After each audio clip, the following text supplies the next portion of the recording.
Well, welcome everybody. This is going to be the first episode of Inspire podcast, life and leadership conversations that go deeper. I'm Coach Drew Lawson, work for Building Champions, executive coach, and excited to take us through a journey of sorts together into what it means to live and lead with depth. Um, my hope is that this show will provide deep conversations to explore what makes us tick as people and leaders. I'm joined today with my amazing assistant, Terrence, to explore these 7 themes. Inspire.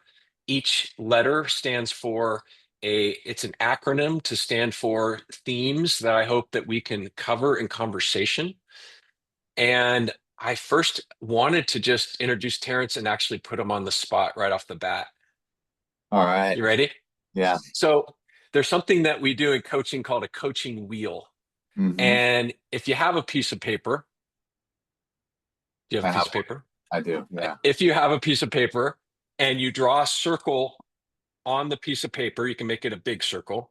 Okay. And then all you do is you put crisscross, you break it into 8 pie pieces, right? hmm So quadrants and then quarters from there.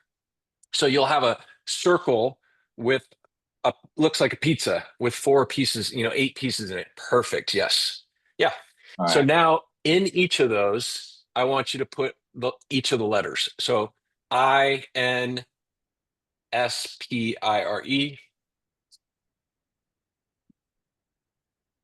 I chose the word inspire because it's always been one of my values, and I love the idea of its origin, the idea of breathing in life.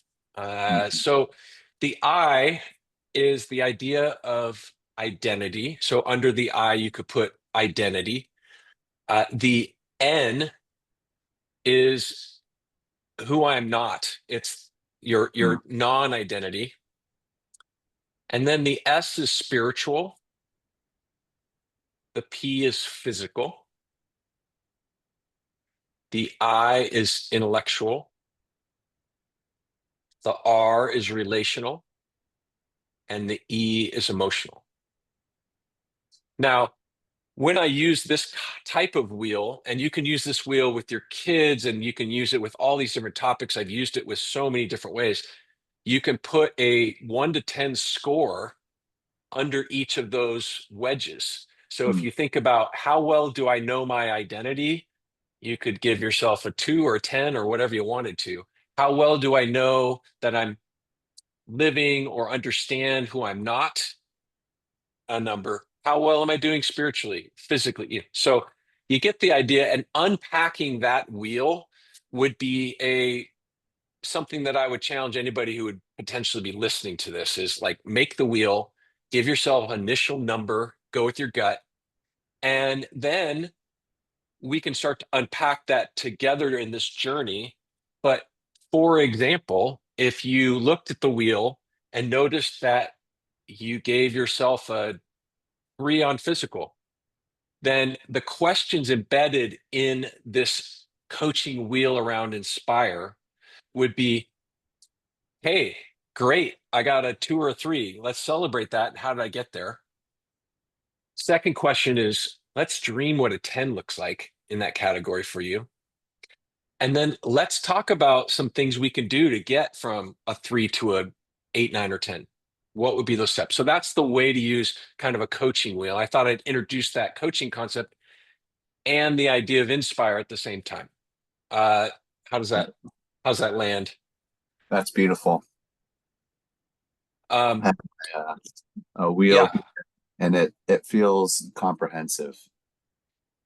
yeah, good. So Terrence, jump in here and I will just unpack for today's purposes each of the letters and kind of talk around what might be categories or topics we might cover as we unpack these going along further.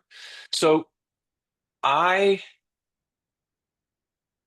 was inspired by the I when I went to a men's group and someone asked, "What's your identity?" And I was a descriptor. I was shocked, saddened, curious about the crickets in the room, total silence. Very hard for these men that have been on a journey as Christians for decades or longer to be stumped by that question. And obviously, as Christians, the initial thing is beloved child of God. And some of that was discussed, but also what is our design? What is our identity? Who are we? And it's so hard. And I'm struck by this as I coach, people from ages 20 to 60 or 70 or 80, that we as humans don't really know our lane, the Mm, place where we belong. And I think that whether, it's evolutionary or design, we are unique. There's no one else on the planet that will ever show up like Terrence. And so we are unique and we have unique identifiers and descriptors. And if we can learn our identity and unpack those identifiers and descriptors, then we can lead out of who we are and not try to lead out of someone else or try to lead in a different lane. That I think is kind of our calling, and not to get confused or stressed by leading out of a different lane than that. So to me, identity is, who am I? What are the descriptors that describe me, the combination of descriptors that describe me? And if we can unpack that, then we can really unpack yourself and your leadership to go in a direction and make great decisions, be a great influencer. How does that all sound? that sounds great. I think starting from within is so important, um, because you're right that we really live out of our identity. And so I appreciate that being the very first part of Inspire. Yeah. Giving that the primacy is important. It's the self-leadership and the self-awareness that is so critical to who we are and how we lead ourselves and other people in our lives. Mm. And we falter a lot by that. It's sad. I'm struck by it. A quote came to mind that I read last year. Um, well, it's in Latin, but basically it means it's absurd that a man will try to rule others who doesn't know how to rule themselves. And it's an old Latin proverb. I mean, it's great, right? I mean, that's exactly what we're talking about. Um, so topics to unpack under I would be developing an I am statement. Who are you and how would you describe yourself and what are the descriptors? Because I imagine that we all are wearing a cape underneath our clothes that is embroidered with all these unique descriptors that make us who we are. And so we're trying to unpack that, like a Wordle, like that idea of a Wordle with all the different descriptors of who we are. Mm. I also think under identity is, where is our identity? Where do we find it? Are we finding it in ourselves? Are we finding it in other people? And be clear on who we are and where we find our identity. So there's value clarification exercises and all these other kind of coach exercises that I would love for us to unpack as we move along through this podcast. Uh, the N was really the antithesis, like what are we, who are we not? And I think that most of us live, I mean, psychological research suggests that 80% of us are living in who we're not.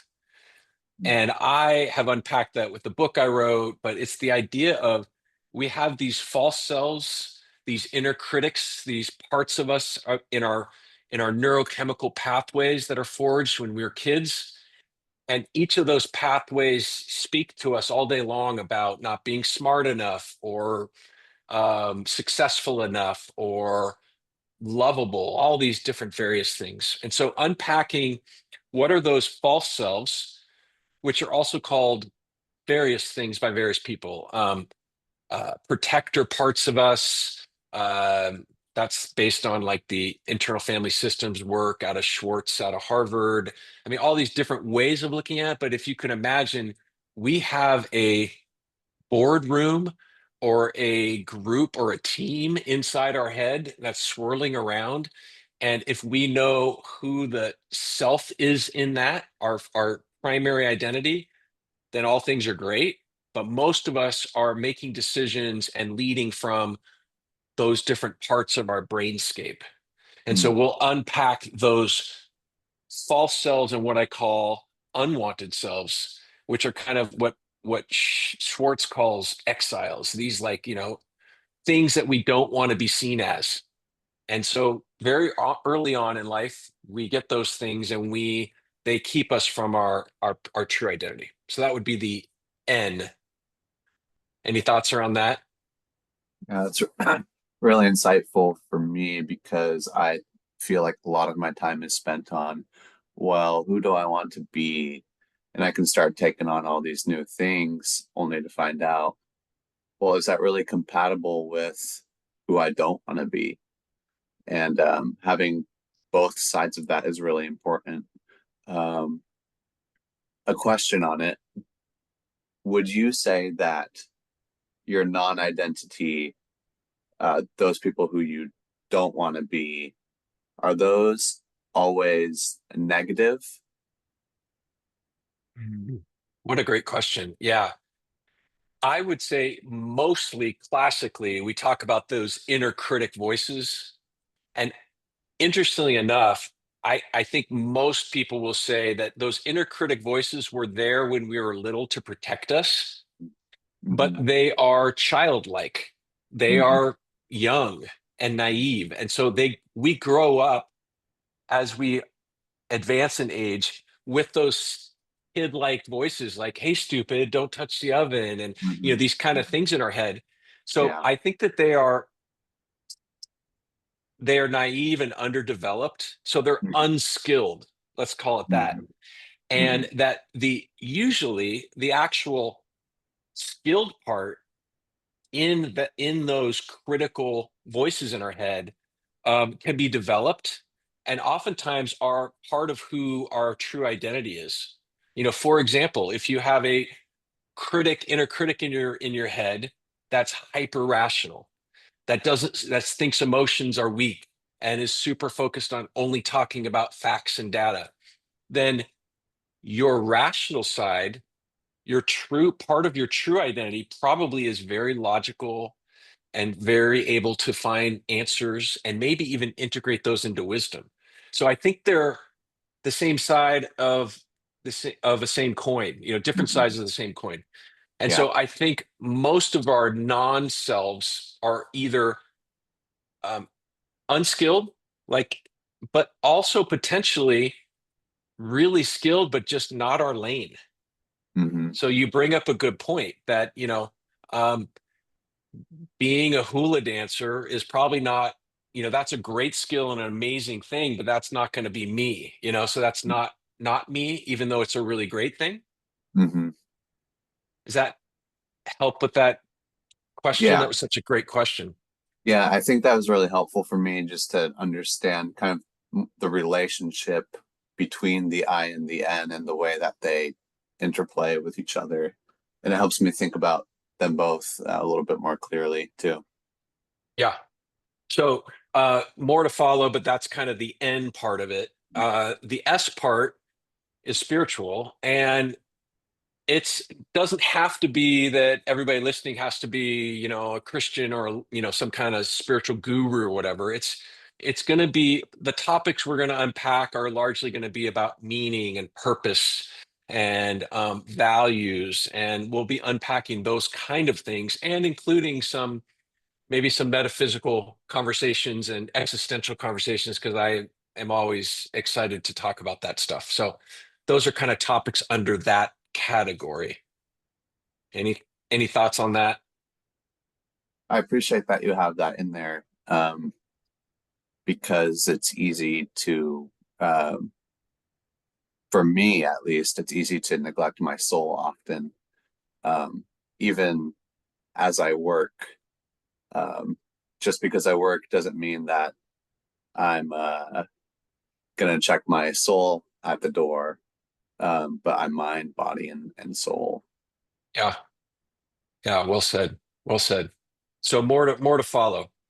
The P is physical, and I have personally gone through a crazy physical transformation journey, and found that in my 50s, I'm not alone. That there's all kinds of things that we can do before our 50s and 50 and beyond, hopefully, that we can unpack that will help us be the best physical version of ourselves we can be. And so we're going to unpack those. And really, in my mind, there's kind of three main categories in physical, which are, diet, exercise, and sleep.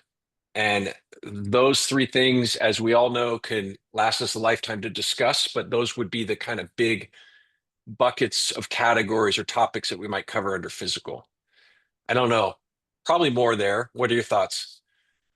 Yeah, that's so important to me. I know that my leadership can show up differently throughout my day depending on how I've eaten, depending on Yeah, how much sleep I got.